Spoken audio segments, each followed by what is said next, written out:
Hola, gran gusto en saludarles. Aquí estamos nuevamente en Siempre Literatura, el espacio virtual de la ronda lectora de la librería Liliana Bodoc de la Facultad de Filosofía y Letras. Cuarta entrega de La vegetariana de Han Kang, novela coreana. A punto de finalizar la primera parte, titulada también La vegetariana, narrada por el marido, ¿no? Esas son las particularidades de los narradores, que son el marido, y ahora vamos a entrar en el segundo narrador, que es el cuñado, y luego, para finalizar, su hermana. Esta particularidad de la novela dividida en tres partes, con tres miradas. Ya se ha presentado la familia en esta cena tremenda, en esta velada familiar, donde ella ha sido tremendamente violentada, ha terminado cortándose las venas y ha sido internada. Y bueno, acá también la sangre de los sueños, las irrupciones con la sangre real de ella. Ella nos ha atravesado, colado, como se dice, ya ha recibido muchísimos comentarios y devoluciones por redes de la gente que está involucrada en esta ronda lectora virtual. Vamos entonces a lo nuestro, que es recuperar a esta joven ya desplegada, vamos a decir así por ahora, ¿no? Su rebeldía, en este modo como pacífico, de una resistencia personal, puntual, no violenta, que además muestra la violencia externa, ¿no? Que la violencia patriarcal, la violencia del adultismo familiar, del marido, habíamos quedado antes de esta irrupción, y habíamos dicho también que había como un diálogo oculto, pero reconocible para quien lee, de que ella en estas irrupciones, sueños, momentos donde ella toma la voz, va respondiendo preguntas del entorno, ¿no? Ya hay como un juego ahí de preguntas y respuestas indirecto, pero muy reconocible, muy cercano para quien lee. No sé por qué llora esa mujer, no sé por qué me mira tan fijamente, como si fuera a tragarse mi cara. No sé por qué me acaricia con manos temblorosas la venda de mi muñeca. Mi muñeca está bien, no me duele, lo que me duele es el pecho. Tengo algo atragantado en la boca del estómago. No sé qué es, siempre está ahí, ahora siento la masa a todas horas, aunque no llevo el sostén. Por más que respire profundamente, no se me libera el pecho, ¿no? Esta simbología del sostén que nos aprieta y que se han sacado, hay liberación. En este caso ya, aún sin sostén, aún sin corpiño, sigue sintiendo esa opresión, ya esa opresión es interna, ¿no?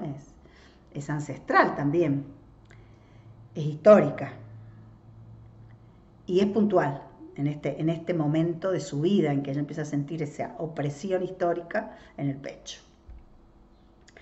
Son gritos, alaridos apretujados que se han atascado allí, es por la carne. He comido demasiada carne, todas esas vidas se han atorado en ese lugar. No me cabe la menor duda, la sangre y la carne fueron digeridas y diseminadas por todos los rincones del cuerpo. Y los residuos fueron excretados, pero la vida se obstina en obstruirme el plexo solar. Por una vez, una sola vez, quisiera gritar con todas mis fuerzas. Quisiera salir corriendo por la ventana oscura. Entonces podré desembarazarme de esa masa. ¿Será eso posible? Nadie puede ayudarme, nadie puede salvarme, nadie puede hacerme respirar. Este territorio de supuesta ambigüedad o dualidad también entre la materialidad de la carne y la sangre, que son las que se le han atascado realmente aquí, y a la vez como esos atascos están producidos por cantidades de hechos vitales que a ella se le van atragantando, ¿no? El pedazo en el plexo solar. Cuando volví después de acompañar a mi suegra a tomarse un taxi, acá aparece el narrador marido. La habitación estaba a oscuras, ella está internada, ¿se acuerdan? Por eso ha tenido ese momento con la madre, tremendo. Exasperada por el escándalo, la estudiante de preparatoria y su madre, los vecinos, las vecinas de cuarto de hospital, habían apagado temprano la televisión y la luz, y habían extendido la cortina entre las camas. Yo me tendí encogido en la cama suplementaria e intenté dormir. No sabía cómo ni desde dónde desenredar el embrollo. Una cosa estaba clara, esto no podía estar sucediéndome a mí. En un instante en que caí dormido, tuve un sueño. Yo estaba matando a alguien. Después de clavarle el cuchillo, le rajaba el vientre y le sacaba los largos y sinuosos intestinos. Miren cómo los sueños de ella irrumpen en esta única noche que él la cuida en el hospital, y también él sueña, y estos sueños cambian su statu quo. Sin embargo, en el instante de despertarme, olvidé, chan, chan, chan, chan, a quién había matado. Era todavía madrugada oscura. Llevado por un extraño impulso, levanté la manta que cubría a mi mujer. La toqué a tientas en medio de la negra oscuridad. No estaba empapada en sangre ni tenía las entrañas revueltas. De la cama de al lado se escuchaba una respiración fuerte y siseante, pero mi mujer estaba extrañamente en silencio. Con un extraño temblor extendí el dedo índice y lo puse debajo de su nariz. Estaba viva. ¿No? El temor de él de haberla matado, porque su violencia le alcanzaría para matarla 1 y 1000 veces. Cuando volví a despertarme, la claridad inundaba la habitación. Estaba tan profundamente dormido que ni se enteró de que traían la comida, comentó la joven madre de la estudiante. Había un dejo de preocupación en su modo de hablar. ¿Dónde se había ido mi mujer? Sin abrir la tapa de la bandeja ni probar bocado. Hasta se había sacado la solución intravenosa y la aguja manchada de sangre colgaba del largo tubo de plástico. ¿A dónde se ha ido mi mujer?, pregunté, limpiándome la marca de saliva en la comisura de los labios. Cuando nos despertamos ya no estaba. ¿Cómo? Me hubiera despertado. Es que dormía usted tan profundamente. Pensamos que alguna razón tendría, dijo la joven madre poniéndose roja como si estuviera perpleja o algo irritada. Me arreglé un poco la ropa y salí corriendo. Eché rápidamente vistazos aquí y allá a toda prisa, mientras cruzaba el largo pasillo y pasaba junto al ascensor, pero mi mujer no se veía por ninguna parte. Me inquieté. Había avisado en la compañía que llegaría 2 horas más tarde para tramitar en ese tiempo la salida del hospital, ¿no?, que le dieran el alta. En el camino de vuelta a casa, pensaba decirle a mi mujer y a mí mismo que todo había sido un mal sueño. Tomé el ascensor y bajé a la planta baja. Mi mujer tampoco estaba en el vestíbulo. Cuando salí, sin resuello, al jardín, después de mirar por todos lados, habían pacientes paseando después del desayuno, habían salido a tomar el fresco de la mañana, parecían cansados y tristes, como si fueran pacientes de larga data, pero también se veían apacibles. Cuando me acerqué a la fuente, que estaba seca, vi que había un tropel de personas reunidas murmurando entre sí. Me adelanté haciendo a un lado los hombros. Mi mujer estaba sentada en el banco contiguo a la fuente. Se había sacado la bata y se la había puesto sobre las rodillas, sacando al aire sus delgadas clavículas y sus escuálidos senos con los pezones de color marrón clarito. Se había quitado las vendas de su muñeca izquierda y se lamía la herida lentamente, como si le escurriera la sangre.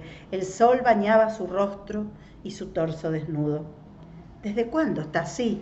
Dios mío, debe haberse escapado de la unidad psiquiátrica, tan jovencita. ¿Qué tiene en la mano? No tiene nada, todas las voces, ¿no? El cuchicheo. No, sostiene con fuerza algo. Miren allí. Y era tiempo que vinieran. Cuando giré la cabeza, venían corriendo hacia nosotros un enfermero y un guardia de seguridad con las caras muy serias. Me quedé mirando la escena como si fuera un desconocido, como si fuera uno de los tantos curiosos allí reunidos. Miré el rostro cansado de mi mujer, sus labios manchados de sangre, como si se le hubiera escurrido el rouge. Sus ojos, que miraban fijamente a la muchedumbre y que centelleaban como si estuvieran húmedos, se encontraban con mis ojos. Pensé que no conocía a esa mujer. Era verdad, no era mentira. Sin embargo, por la inercia de la responsabilidad, me acerqué a ella moviendo a la fuerza mis piernas yertas. Estaba como paralizado. ¿Qué está haciendo? ¿Qué estás haciendo? Vuelvo. ¿Qué estás haciendo? Le susurré en voz baja y tomando la bata que estaba sobre sus rodillas, le tapé su pecho esmirriado. Y esto es tremendo, ella dice. Tenía calor. respondió mi mujer sonriendo ligeramente. Era la sonrisa simple que la caracterizaba y que yo creía conocer bien. Me lo quité porque tenía calor. Levantó la muñeca izquierda que mostraba a las claras el tajo del cuchillo y se lo puso en la frente, tapándose el sol. ¿He hecho mal? Extendí los dedos apretujados de su mano derecha. Un pájaro que tenía sujeto del cuello cayó al banco. Era un pequeño ojiblanco que estaba desplumado en diversas partes. Tenía una feroz marca de dientes, como si hubiera sido mordido por un depredador, de la que emanaba claramente la sangre roja. Mírense qué imagen, qué procedimiento, ¿no? Como la sangre de un pájaro que ha sido mordido cae y pareciera atrapar la muñeca izquierda de su mujer y ella, ¿no? Limpiar esas heridas, ¿no? Heridas de pájaro. Todo esto que habíamos hablado al principio sobre esta relación con los otros reinos, ¿no? El reino vegetal, el reino animal, y esta dificultad para pertenecer al reino humano, que de humano tiene muy poco. Como les decía, cada uno de los tres capítulos, partes, tiene un título. El primero es la propia vegetariana, el título de la novela, y este es segundo, que es la mancha mongólica, ¿no? Esta es una mancha de nacimiento, le decimos nosotros, una suerte de mancha que parece una pintura, que parece un tatuaje, que parece una sombra, que suele salir en las nalgas, arriba, y que tiene distintos colores, entre el azul y el verde. Es una mancha que suele ser como las manchas de nacimiento, que es más grande cuando uno es pequeño y que luego se va como, ¿no? Se va integrando a la piel y a veces es más tenue, más leve, cuesta encontrarla, etc. Esto va a tener una connotación inmensa en este segundo capítulo, que va a estar narrado por el cuñado.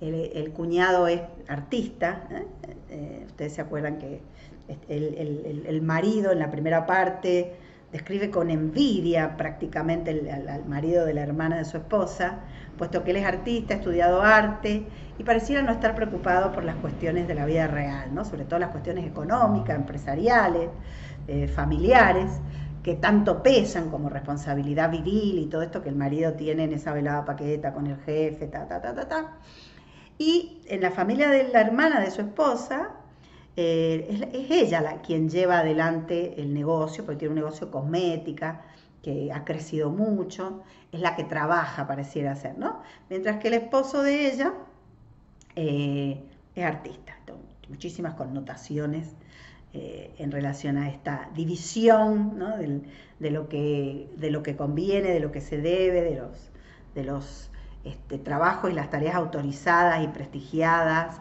y económicamente importantes, ¿no? Bueno, todo eso va a estar siempre atravesado por este procedimiento, como decía al principio, ¿se acuerdan? En el momento de las papas, una suerte de atravesamiento pictórico, ¿no? Bien de una imagen, puede ser cine, cámara, pintura, dibujo, tela, todo eso está ahí procedimentalmente a partir de la escritura.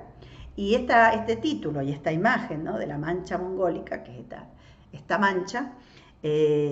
esta mancha se llama así porque, bueno, por el mongol, porque la mancha está predominantemente en las pieles amarillas, ¿no? Tiene una marca como racial. Pero bueno, van a ver acá que está también siempre esta superposición con lo médico, lo supuestamente patológico. Por eso les decía que la novela esta que hemos tomado para cerrar, La vegetariana, tiene bastantes puntos de contacto con todo aquello que comentamos para la obra de Amélie Nothomb, la belga japonesa también, que ha transitado algunos de estos lugares culturales asiáticos, se ha criado ahí también, y que a la vez tiene este diálogo, esta reasignación de las relaciones humanas con el resto de los reinos, y un cuestionamiento a todos los sistemas de poder, entre ellos el sistema médico, ¿no? Y todos los estándares educativos y médicos. En el caso de Amélie Nothomb, ¿se acuerdan? Estaba la escuela, etcétera, también todas estas instituciones. La escuela de arte también está esa misma reflexión sobre lo artístico. ¿Se acuerdan que en las obras de Nothomb había una bailarina, ¿verdad? Etcétera. estaba la belleza, también un fenómeno de la belleza, del arte, la belleza natural, pero también la gran belleza artificial, esa especie de superposición de bellezas, que acaba de estar un poco en esta mancha mongólica, ya vamos a ver, que por un lado es una marca de nacimiento, una marca biológica, podríamos decir, y que sin embargo va a estar intervenida por todo lo que el cuñado, que es artista, chan, chan, chan, chan, va a tener que ver con en la relación con esta mancha de la protagonista. Arranco. Acuérdense que hemos cambiado de narrador. Las cortinas de color morado intenso se cerraron sobre el escenario. Los bailarines con el torso desnudo agitaron enérgicamente la mano hasta que se perdieron de vista. Los aplausos de la platea sonaron fuertes y hasta se escucharon algunos gritos de ¡bravo! Pero los bailarines no volvieron a salir al escenario. Las aclamaciones desaparecieron en un instante y los espectadores recogieron sus cosas y sus ropas y salieron al pasillo. Él también descruzó las piernas y se levantó. Durante los cerca de 5 minutos que duraron las aclamaciones, no aplaudió una sola vez. De brazos cruzados, se limitó a mirar en silencio los labios y los ojos sedientos de ovación de los bailarines. Sintió compasión y respeto por el esfuerzo realizado por estos, pero no quiso que su aplauso llegara al coreógrafo. Aquí como que se devela la mente del cuñado, pero puesta en juego con el arte, ¿no? Distintas formas de arte. Acá una ovación a una coreografía, a un grupo de danza, de baile. Mientras cruzaba el vestíbulo del teatro, también está la presencia del edificio teatro, muy, muy bonito como escenario también psicológico, no es solamente un escenario concreto, material, sino que también está esto de la metaficción, porque hay un narrador adentro de un teatro metido en los ojos de los bailarines, ¿no? Mientras cruzaba el vestíbulo del teatro, le echó una mirada a los afiches de la función. Miren, otra vez meterse dentro de el afiche, la ficción, todas las metaficciones que están en el afiche, en el teatro, en los bailarines, en las imágenes, en la producción artística, ¿no? En la materialidad del arte, que ahora ya no tenía ninguna utilidad, eran afiches que anunciaban una función que ya se terminó.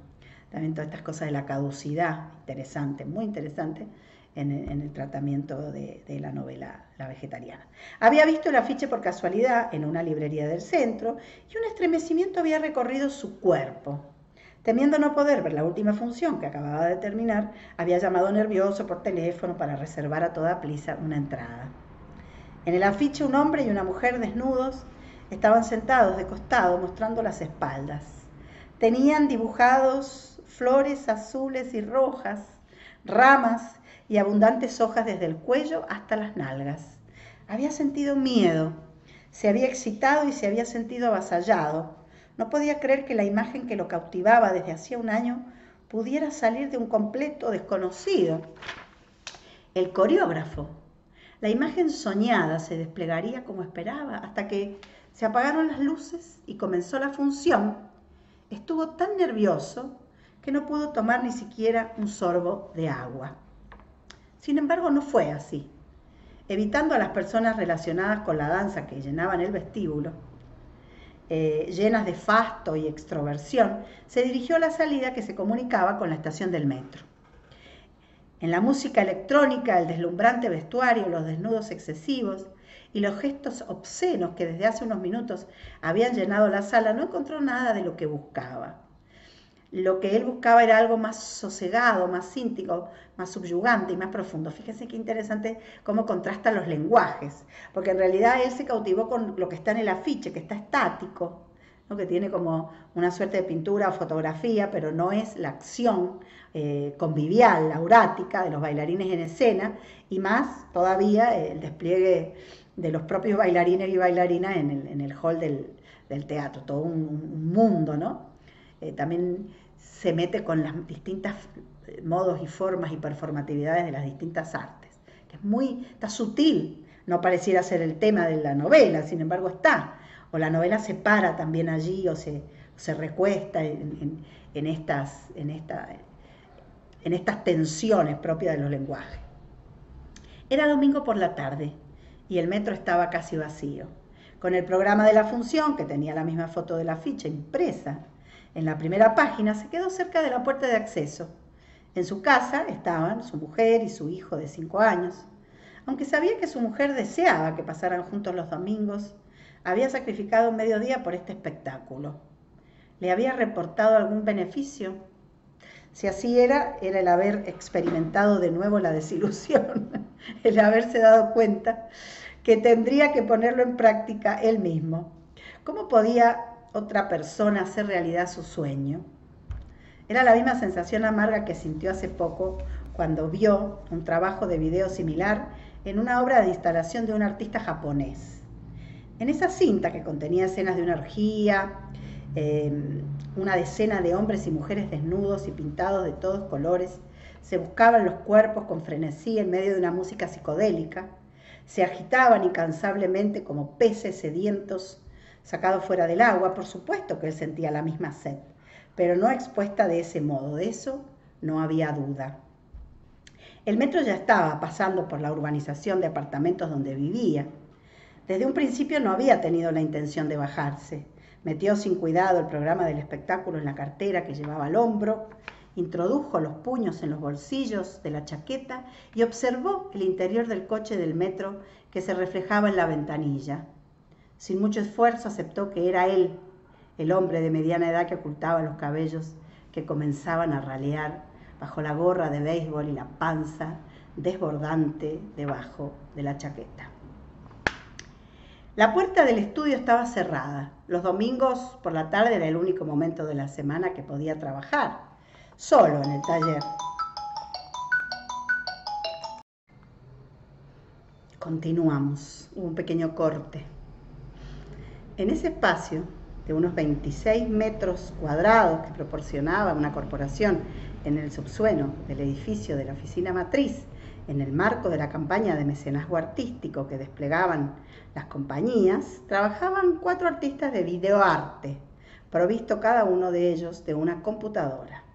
Ya era de agradecer que se pudieran utilizar gratis los costosos equipos, pero debido a su carácter susceptible, que podía concentrarse solamente cuando estaba solo, no pasaba pocas molestias. Fíjense que aquí aparecen también este diálogo en artes mediadas y no mediadas, digamos, por una mediación más que técnica, en el caso de el video, ¿no? La cámara.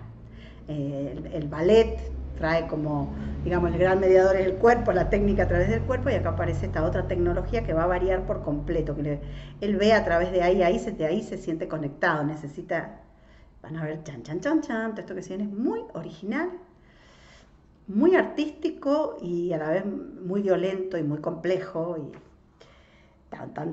y muy familiar también. Todo lo que la novela trabaja en este seno pequeño de una familia chica, ¿no? En los roles familiares. Y él trabaja en un lugar que tiene que compartir, entonces prefiere trabajar los domingos o estar el domingo en la casa con la mujer y el hijo no es lo que más le entusiasma. La puerta se abrió con un sonido alegre. Tanteando la pared en la oscuridad, encendió la luz, cerró la puerta, se quitó la gorra de béisbol y la chaqueta, dejó la cartera en el suelo y con las 2 manos puestas sobre la boca se quedó un rato de pie en medio del angosto pasillo del estudio. A continuación se sentó frente a la computadora y se sostuvo la frente con las manos. Abrió la cartera y sacó el programa del espectáculo, el cuaderno de bocetos y la cinta maestra. Esta tenía pegada una etiqueta con su nombre, dirección y número de teléfono y contenía todos los trabajos originales de videoarte que había hecho en los últimos 10 años. Ya hacía 2 años que había guardado en esa cinta su última obra. 2 años no era un intervalo de descanso que se pudiera llamar fatal, pero era suficiente tiempo para poner ansioso a cualquier artista.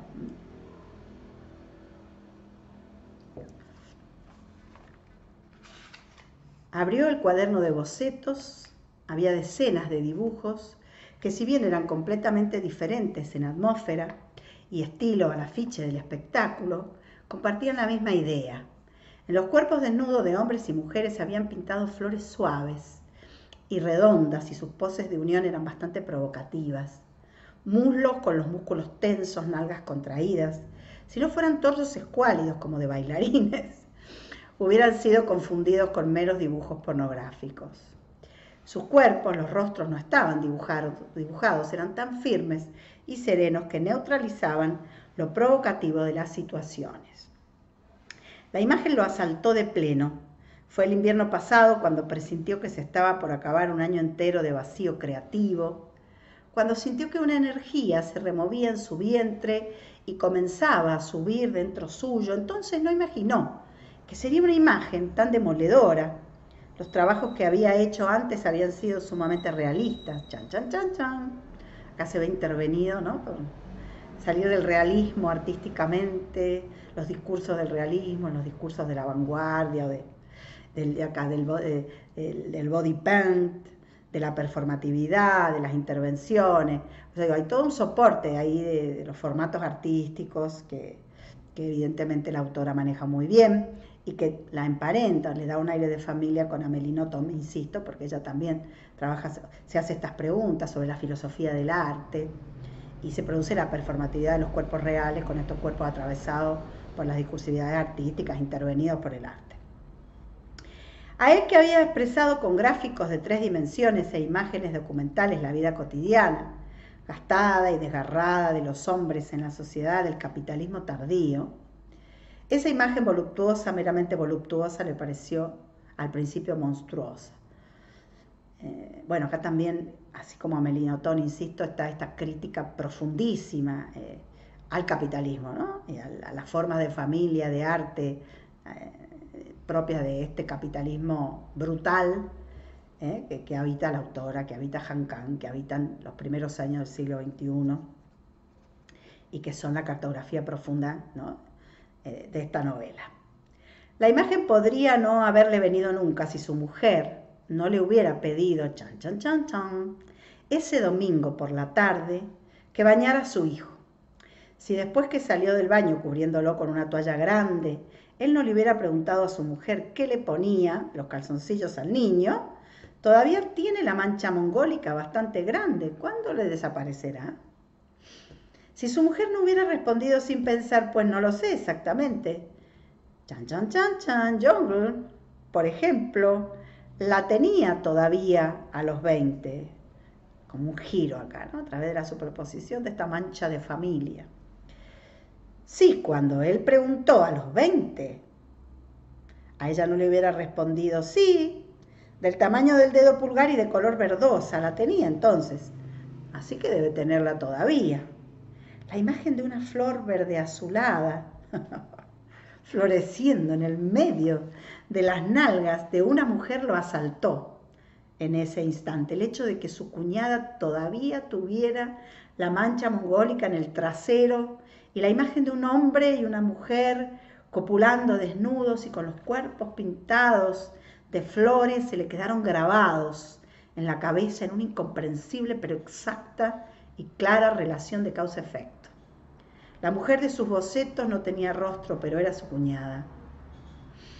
Mejor dicho, tenía que ser su cuñada. Cuando los había dibujado por primera vez, imaginando su cuerpo desnudo que nunca había visto, y estampando en medio de sus nalgas una pequeña mancha verdosa como un pétalo, había experimentado un ligero estremecimiento al mismo tiempo que una erección. Era un fuerte deseo sexual hacia un objeto definido que no sentía desde que se había casado. En particular, era casi la primera vez que experimentaba algo semejante desde los 30 y tantos años. Entonces, ¿quién era el hombre sin rostro que abrazaba a la mujer como si la ahorcara y la penetrara sentado? Él sabía que era él, que no podía ser otro que él mismo. Cuando sus pensamientos lo llevaron a esa conclusión, su cara se retorció. Asterisco cambia de momento.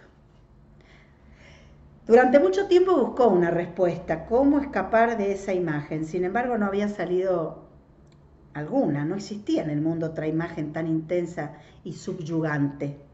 No sentía deseo alguno de trabajar en otra cosa que no fuera eso. Todas las exposiciones, películas y espectáculos le parecían sosos, solo porque no eran eso. Meditaba soñando despierto en la manera de hacer realidad esa imagen. Pediría prestado el atelier de un pintor amigo, instalaría la iluminación y prepararía las pinturas para pintar los cuerpos y una sábana blanca para cubrir el piso.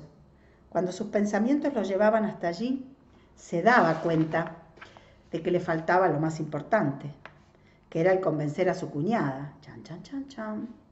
Durante mucho tiempo se había atribulado con la idea de reemplazarla por otra mujer, cuando de repente se le había ocurrido tardíamente la pregunta de cómo sería capaz de dirigir y filmar lo que no había duda de que era lisa y llanamente pornografía.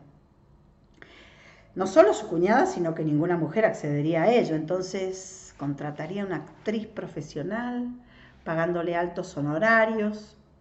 Aunque lograra filmar aquello después de muchas concesiones, podría ponerlo en exhibición, exponerlo. Alguna vez había imaginado que podía pasar por un mal momento debido a una obra suya que se convirtiera en objeto de polémica social, pero no había pensado nunca que podría ser catalogado como creador de material pornográfico. Siempre había trabajado con total libertad, así que nunca había sentido de manera cabal que quizá no le estaría permitido trabajar con una libertad ilimitada. Si no fuera por esa imagen, no tendría por qué estar sufriendo toda esta ansiedad, incomodidad, nerviosismo, lacerante duda y censura de sí mismo. No habría esa autocensura, no habría experimentado el miedo que había sentido pensando que por un solo paso en falso que diera por su elección podría perder todo lo que había logrado hasta entonces, aunque eso no fuera mucho, incluyendo a su familia. Muchas cosas se estaban resquebrajando en su interior. Era un ser humano normal, era un ser moral, era un ser humano lo suficientemente fuerte para tener control de sí mismo. Ya no podía decir que conocía las respuestas a estas preguntas que antes había creído conocer tan bien. Se escuchó el sonido de la cerradura abriéndose, así que cerró el cuaderno de bocetos, lo atrajo hacia sí. No deseaba que quedara expuesto a las miradas de nadie. Era otra experiencia desconocida para él, que nunca había sido reacio a mostrar sus bocetos y sus ideas. ¡Hola! La persona que había entrado era un colega, joven, llamado J, que llevaba el cabello largo y recogido en la nuca. Vaya, creí que no iba a haber nadie, dijo J riéndose, echando hacia atrás la espalda aparentando desenfado. ¿Quieres tomar un café?, preguntó luego sacando una moneda del bolsillo. Él asintió con la cabeza. Mientras J iba a sacar los cafés de la máquina expendedora, echó un vistazo al estudio, que había dejado de ser un espacio para él solo. Preocupado de que se le viera la coronilla rala, se caló la gorra de béisbol.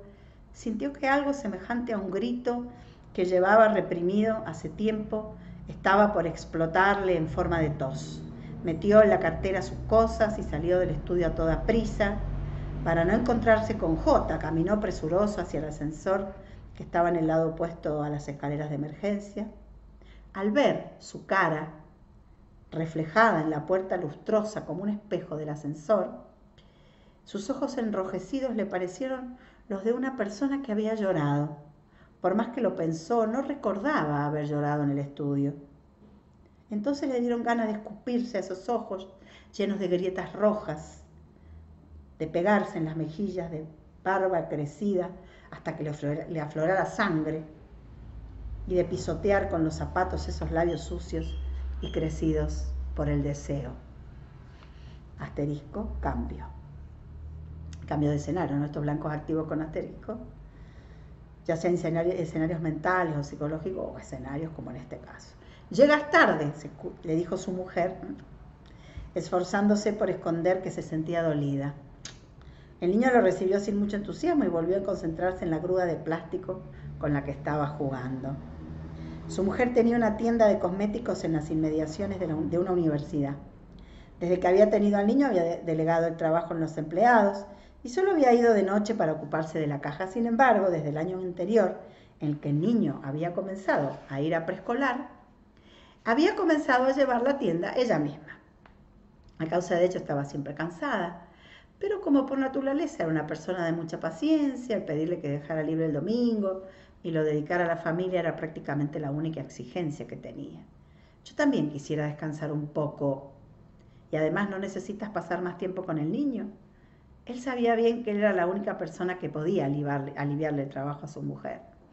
Le estaba agradecido de que se ocupara sola de las tareas de la casa y del trabajo, sin jamás una palabra de queja. Sin embargo, debido a que últimamente, cada vez que miraba a su mujer, se superponía encima la cara de su cuñada, no encontraba un momento de sosiego en su casa. ¿Cenaste? Sí, comí algo. Hay que comer bien. ¿Por qué comes así nomás? Chan, chan, chan, chan. No, el tema acá de la comida va a estar ahí siempre. ¿Va a sobrevolar o va a estar en la profundidad? Con una mirada distante escrutó el rostro cansado de su mujer, que parecía haberse resignado a la indiferencia del marido. La operación para agrandarse los ojos que se había hecho cuando tenía 20 años había quedado muy natural, de modo que tenía una mirada profunda y definida. Tenía un rostro pequeño y un cuello bastante bonito. Seguramente su aspecto afable había contribuido mucho a que la pequeña tienda de cosméticos que había abierto cuando aún estaba soltera hubiera prosperado visiblemente año tras año. Sin embargo, desde el principio supo que había algo en ella que no se ajustaba enteramente a sus gustos. Sus rasgos, su contextura y hasta su carácter juicioso eran los de la mujer que había buscado desde hacía tiempo y decidió casarse con ella sin terminar de darse cuenta de qué era lo que le faltaba. Supo con certeza que era aquello en la reunión familiar en que conoció a su cuñada. Le gustaron sus ojos de párpados lisos, sin pliegues, su voz algo áspera pero recta, sin ese dejo nasal que tenía su mujer, ese modo de vestir simple y hasta esos pómulos prominentes que le daban un aspecto andrógino comparado a su mujer. Podía tener una apariencia mucho menos bonita, pero se podía sentir la fuerza de un árbol salvaje y sin podar. Eso no significaba de ningún modo que hubiera sentido deseo hacia su cuñada desde entonces. Simplemente se le había cruzado por la cabeza el pensamiento de que le gustaba, de que a pesar de que se parecían mucho las dos hermanas, ella le provocaba una impresión sutilmente diferente. ¿Pongo la mesa o no?, preguntó su mujer con tono de apremio. Te digo que ya comí. Se sintió cansado por la confusión que sentía y abrió la puerta del baño. En el instante en que encendía la luz, se le clavaron en los oídos las palabras que decía para sí su mujer. Encima que estoy preocupada por John, no has llamado a casa en todo el día y el niño que está resfriado no se ha despegado de mí. Lanzó a continuación un suspiro y le gritó al niño: ¿qué haces? Te he dicho que vengas a tomar la medicina. Sabiendo que se hará esperar por mucho que lo llamara, con lentitud echó en la cuchara el medicamento en polvo y lo mezcló con el jarabe color fresa.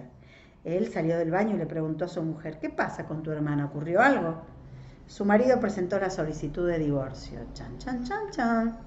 No es que no lo pueda comprender, pero es una falta de consideración. De verdad que la relación matrimonial no vale nada.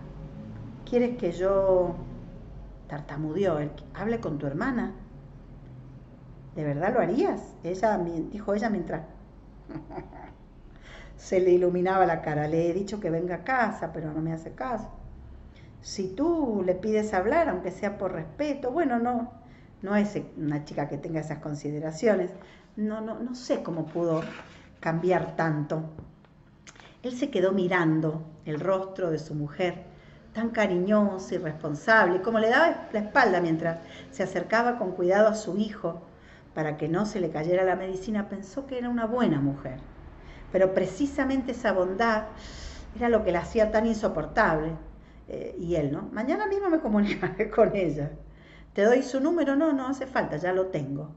Sintiendo que le estaba por explotar el pecho por dentro, cerró la puerta del baño, observando como el chorro de agua de la ducha caía con estrépito sobre la bañera.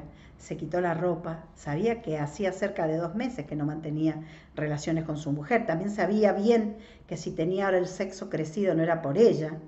En el instante en que había pensado en la habitación del alquiler de alquiler donde vivía su cuñada y que había visitado con su mujer hace tiempo, y había imaginado que ella estaría allí acostada con el cuerpo encogido, y sobre todo cuando había recordado que la había tenido ensangrentada sobre su espalda, sintiendo enteramente el roce de sus pechos y su vientre, y al imaginar que con solo quitarle los pantalones podría ver la mancha mongólica de color verdosa que tendría estampada en la nalga como un sello, la sangre de todo su cuerpo se había concentrado en ese lugar. Masticando un desencanto, qué bonito, gelatinoso, se masturbó de pie, se metió debajo de la ducha para limpiarse el esperma, al mismo tiempo que lanzaba un quejido que no era ni risa ni llanto. El agua estaba simplemente demasiado fría. ¡Charán! Segunda parte de la cuarta entrega de La vegetariana de Han Kang, en Siempre Literatura, el espacio virtual de la Ronda Lectora de la Facultad de Filosofía y Letras de la UNCUYO. Muchas gracias por acompañarme y seguimos la semana próxima.